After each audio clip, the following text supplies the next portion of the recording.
My friends, may the light of grace and the peace of the Christ child be with you this Advent season.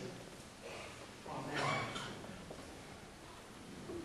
With all the candles and all the decorations that are in place for Advent, I've been thinking a lot about cake lately. Well, maybe it's because Thanksgiving is over and I have had my fill of pie, or maybe it's because we celebrate both Gabby and Delaney's birthdays during the holidays. Either way, I've been thinking a lot about cake. And asking myself the question, what makes a cake a birthday cake? Now, Zane, who I know is here, he might know the answer to this because I asked this same question during my First Communion training. What makes a cake a birthday cake? The answer, of course, is someone's birthday. That is what makes a cake a birthday cake. It is not simply the candles or the frosting. It has to actually be someone's birthday. It is their presence that makes it special. And I think the same is true for us here in this place when we gather over bread and over wine.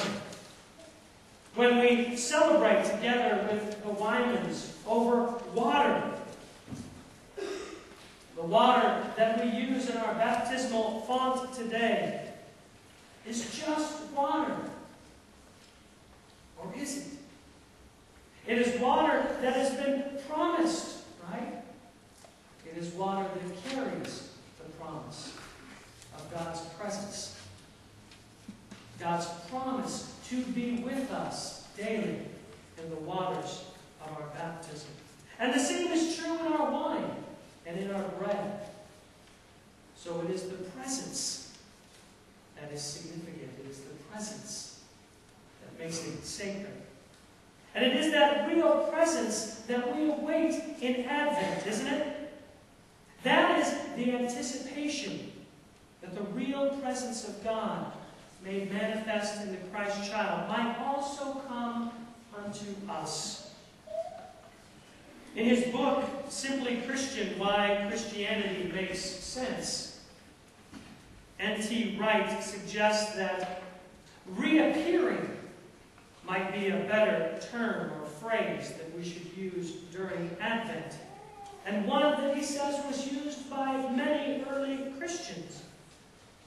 He writes, He is, Jesus, at the moment present with us, but hidden behind that invisible veil which keeps heaven and earth apart, and which we pierce in those moments such as prayer, or the sacraments, the reading of scriptures, or our work with the poor, when the veil seems particularly thin.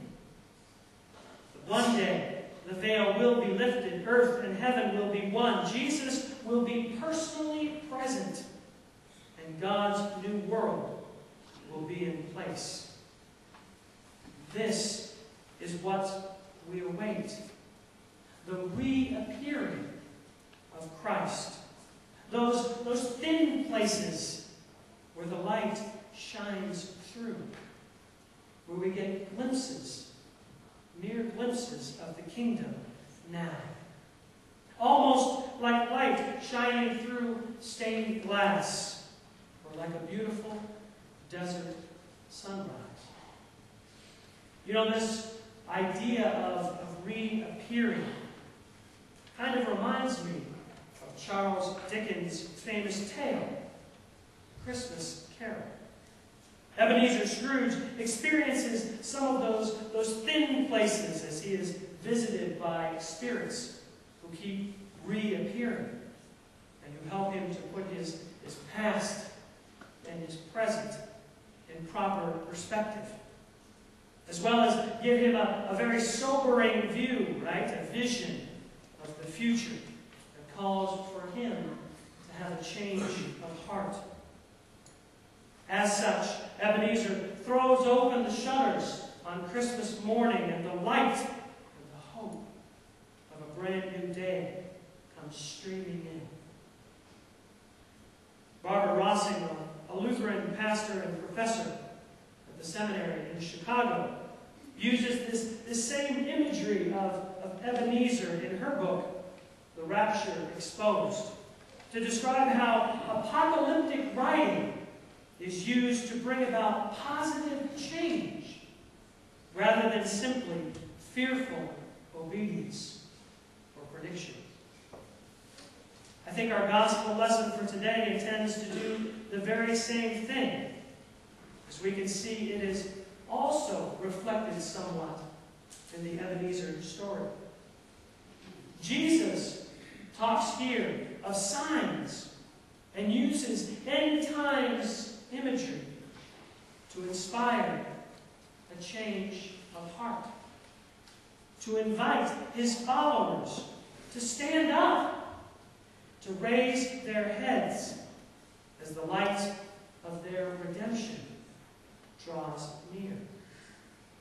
Jesus' words invite them, and us too, I think, to see things in a new light, the unfailing light of God's grace. And so I think we ask a question on this first Sunday in Advent. How can we stand? How can we raise our heads here today with the shutters thrown wide in that kind of light?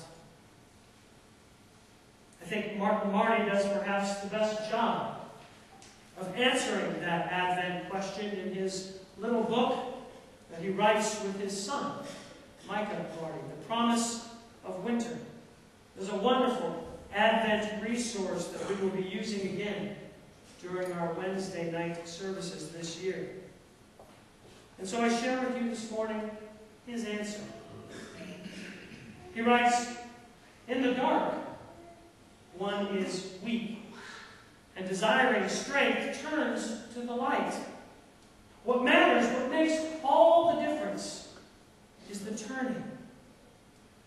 From darkness to light, from floundering to finding, from pointless wandering to discovering direction, from relentless churning to purposeful activity.